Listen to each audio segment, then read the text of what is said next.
हो बोला महत फेर दुनु बम पर। अरे तारा बहनी के गाड़ी में कबूतर के आड़ी पे लो, वाह बहुत अच्छा।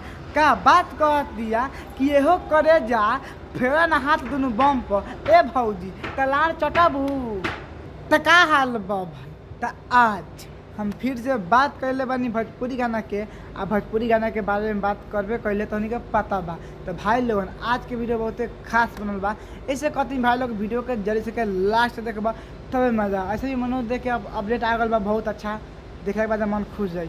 तो वीडियो के दिल दिमाग मत लेम, देखने के बाद भूल जाम जा। तो बिना कोनो लानो लहसुन के आज के बकचोदी स्टार्ट करता भुइया चलो चाहे चलो पलंग पर। अच्छा भूया चलो चाहे चलो पलंग पर, लेकिन भौजी के जोबन पर हाथ फेरा उहो बम पर। अरे भौजी तो तारा इतने मरवाए के शौक बा तो हमरा के बोला ना ले, हम काला बानी झाड़ छिलेला हम पटक के दाब सकतानी।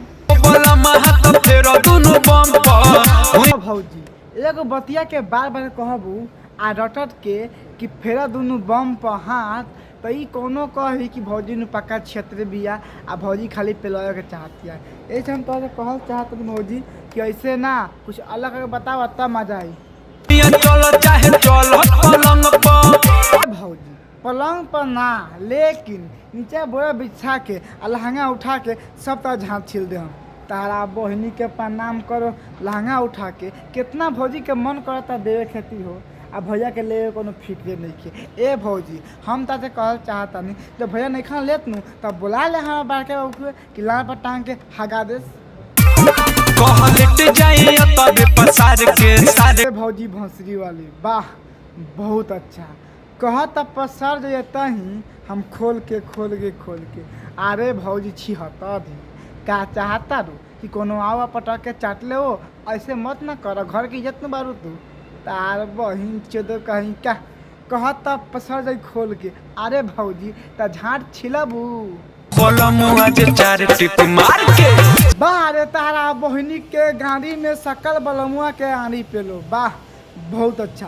का भौजी बात कहतिया कि मारा बलमुआ सुता बलमुआ चार टिप मार के।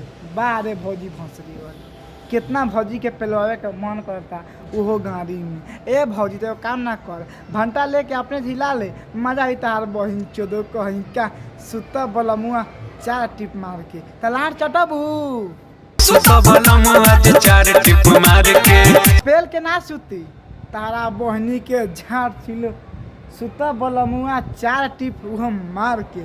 ए भौजी एगो काम ना करो, जब तारा भाता नइखे मारत आ तारा भाता दे मजा नइखे आवत त बुला ला हमरा बड़के बाबू के चाहे मैं केमा मन के कि लान पर टांगे हगा दो।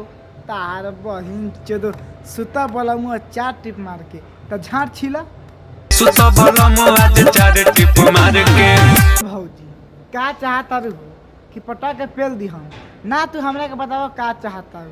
तार बहिन चोदो कहीं का मतलब कैसे न बात करती हो कि सुता बोला मुँह हमरा के चार टिप मार के। अब देखा भौजी चार टिप आ 5 टिप हम ना मान, काहे कि सर हम थकल बने, काहे कि सर काम धाम तो 12 घंटा कर के आवता नहीं आ तू कहते पेले खाती हमर से ना होता। हाँ तो पेलवाए के मन में तो बुला ले हमारा बड़का बाबू के, उधर टांग के झांटे पर मुता दी है। क्या बात करता रे ए बाबा रउआ पर शक लगता रे। अरे भौजी अगर तारा मन में शक बा तो बाबा के साथ मत जा, काहे कि बाबा बहन जैसे बाल ब्रह्मचारी बारन मिली तो ठीक बा, ना मिली तो कोनो बात ना। ऐसे कह चलता नहीं तारा कहल चाहता नहीं कि अगर बाबा के तो चाल तो बाबा पर शक मतलब शक होता तो मत जा। तो बाबा ऐसे कोनो पटक के पहले देवलन सन तो 9 महीने का रह जल। हम सच कहता नहीं हर कोनो ना, लेकिन कोनो देखा भौजी हम तो साफ साफ बतनी हाँ कि अगर बाबा पर शक बा तो बाबा के साथे मत जा। और फिर से कहता रू कि तहरा झैती में ढक लगता है।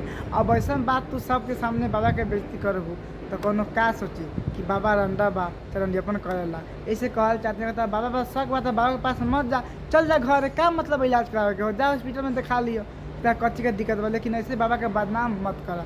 फिर बाबा अच्छा हो कुछ तरह का ना करस, अच्छा से दवाई दे के भेजे घरे तो फिर बाद में बाबा तो बदनाम हो दिया ना। तो ऐसे पहले जान के साथे का कर तरन उनका बात सुनब तब कुछ कबू न तो हम ऊपर जवाब दे सकता नहीं।